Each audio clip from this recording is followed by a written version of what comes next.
내 잠재의식 속에는 시계 하나가 살아있다. 그것은 외할머니께서 나의 태어난 날을 기억하시던 목소리다. 예사로 생각하면 우스운 일로 보일 수도 있겠으나 지금에 생각해봐도 그건 내 정체성을 지켜주는 소리였을 뿐만 아니라 이 날에 이르도록 나라는 실체를 가장 확실하게 깨우치는 참으로 소중한 소리였던 것 같다. 동짓달 열 이틀 저녁밥 먹는 시. 내가 말을 하게 되면서부터 노래처럼 익히며 외워왔고 그래서인지 나의 쉰이 넘은 지금에도 귓가에 그대로 살아있다. 6.25가 터지자 어머니는 친정으로 가셨고 그곳에서 나를 낳으셨다. 그러나 얼마 안 되어 아버지를 그 2해 후엔 어머니까지 여인 탓에 외가 신세를 질 수밖에 없었다. 그런 나를 두고 외할머니께서는 혹여라도 내가 철도 들기 전에 당신마저 갑자기 세상을 떠나시기라도 하면 어린 내가 태어난 날조차 모를 수도 있다는 불안이 크셨던 것 같다. 그래서 말을 배우기 시작하면서부터 동짓달 열 이틀 저녁밥 먹는 시를 외우게 하셨고 내가 글자를 1-2자씩 읽게 되자 종이에 써서 자리 밑에 넣어두시면서 수시로 읽게 하셨다. 저녁밥 먹는 시. 음력 동짓달에 저녁밥을 먹는다면 전기도 들어오지 않던 시대요. 또 춥고 해가 짧은 겨울이라는 점을 감안한다면 6시쯤이 될 것 같은데 시계가 귀한 때이긴 했지만 6시나 7시나 6시라고 아니하고 저녁밥 먹는 시라고 한 것은 아무래도 내 이해 수준에 맞춘 할머니다운 기발한 교육법이었던 것 같다. 초등학교 입학이라도 시켜놓고 죽어야지. 중학교 입학이라도 시켜놓고 죽어야 할 텐데 중학교라도 졸업하는 것을 보고 죽었으면 좋겠는데 할머니의 소원은 그렇게 조금씩 변해가면서도 한결같이 내가 조금이라도 더 커서 세상 물정을 알아볼 수 있게 되었을 때까지 사시길 원하셨다. 그건 당신 생명에 대한 애착이 아니라 오로지 내 삶을 위한 소망이셨다. 딸과 사유를 먼저 보내신 황망함 속에서 남은 한 점 혈육에 대하여 베푸시는 세상 무엇으로 비교할 수 없을 외손자에 대한 지극한 연민과 안타까움의 사랑이었다.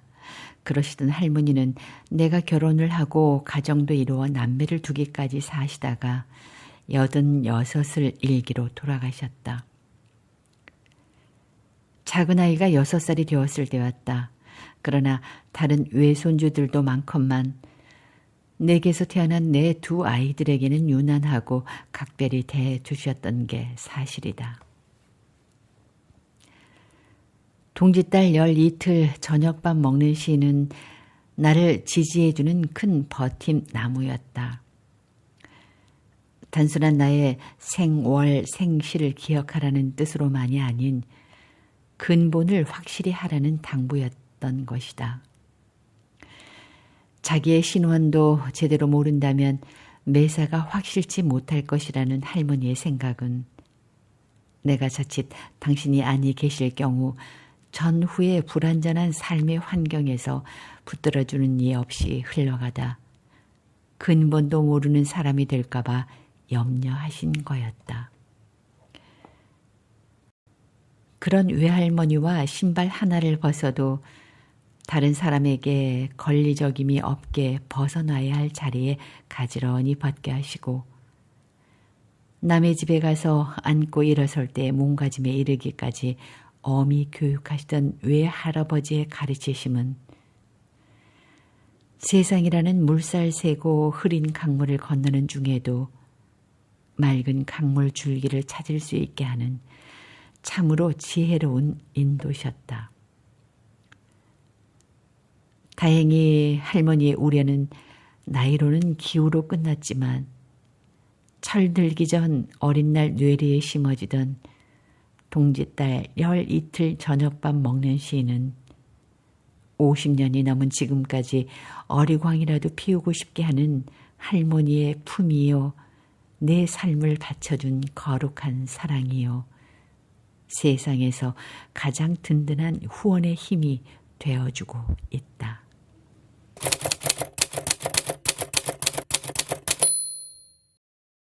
중학교를 마치고 외가를 떠나 서울의 백부님 댁으로 올라왔다. 그리고 고등학교에 입학한 겨울방학에 할머니 할아버지가 계시는 외가로 내려갔다.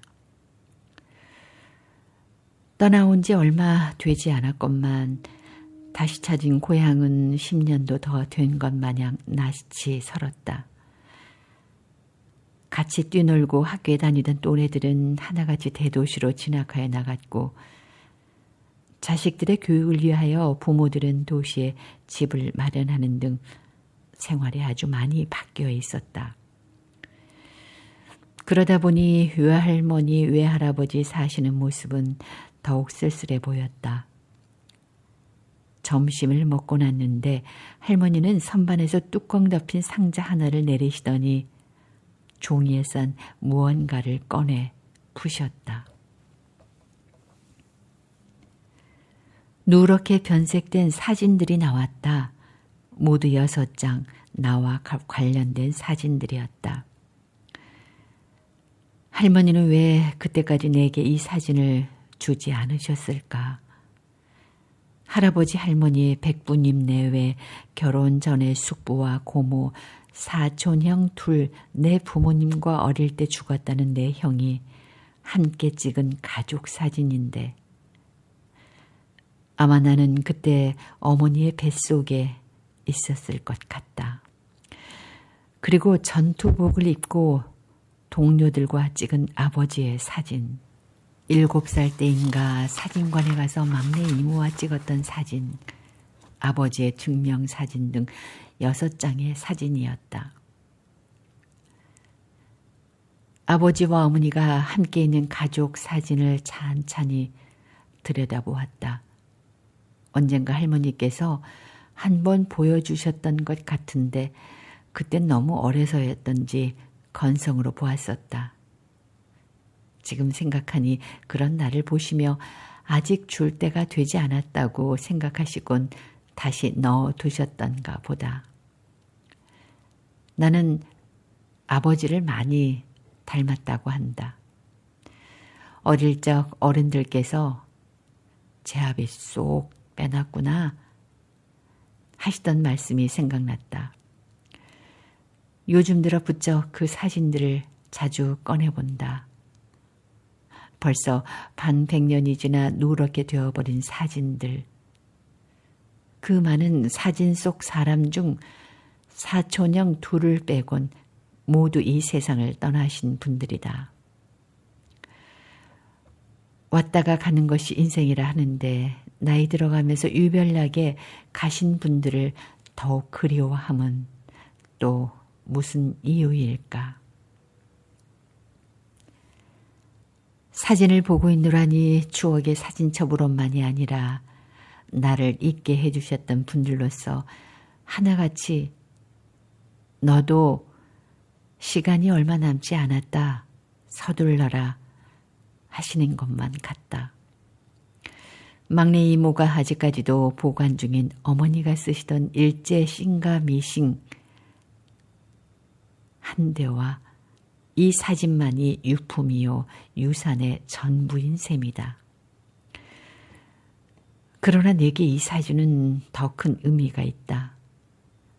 부모님의 얼굴을 전혀 떠올릴 수 없는 내게 부모님의 실체를 확인할 수 있는 유일한 증거가 되기 때문이다.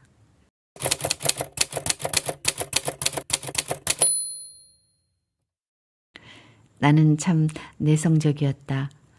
남하고 잘 어울리지도 않고 그냥 조용히 책을 읽거나 했다. 산과 숲들을 바라보며 그들의 계절 따라 변화하는 것을 지켜보며 자랐다. 그런 성격이 아주 자연스럽게 문학 속으로 빠져가게 했던 것 같다. 그러나 지금에 와서 생각해보니 할머니와 이모의 사랑이 넘치도록 컸다 해도 가슴 한구석에 부모님에 대한 채워질 수 없는 허전함이 늘 자리하고 있었던 것 같다. 그것들은 내게 새로운 무언가를 찾게 했다. 막연 하나마 속마음을, 아니 비어있는 가슴을 누군가에게 말해보고 싶은 마음이 공책에 몇 줄씩 써보게 했던 것 같다. 세상은 빠르게 변했다. 외가 쪽 친척 어른들이 돌아가시자 젊은이들은 도시로 떠나버리고 가까운 분들조차 아니 계신 곳이 되자 부모님 산소를 내 사는 곳 가까이로 이장하고 어릴 적 추억을 따라 아내와 아이들과 함께 고향 나들이를 했다. 변해버린 고향, 집터는 밭이 되었고 없던 길이 새로 나고 산이던 자리는 평지가 되어 새롭게 집들이 들어섰지만 나의 눈엔 내가 태어나고 자랐던 곳으로만 남아있었다. 헐린 집터에 밭속으로 들어가니 장독대가 있던 곳쯤에 모씨가 자라고 있었다. 몇 뿌리를 캤다. 무언가 내 곁에다 지난 날들을 고향의 그 무엇이라도 하나쯤 두고 싶었다. 아버지에 대한 기록도 찾아 나섰다.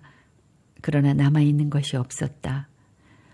조금 더 일찍만 서둘렀다면 가능했을 것들까지 그 얼마간의 세월이 흘렀다고 찾을 수가 없었다. 그러나 마음까지 포기한 건 아니다. 오히려 아쉬움이 더욱 커지고 그리움도 커져간다. 그만큼 그리움을 찾아 나서고픈 마음도 짙어진다. 그래서 나의 문학은, 나의 수필들은 이 그리움에서 아직도 헤어나지 못하고 있다. 이제는 벗어날 때도 되었으련만 그게 잘 안 된다.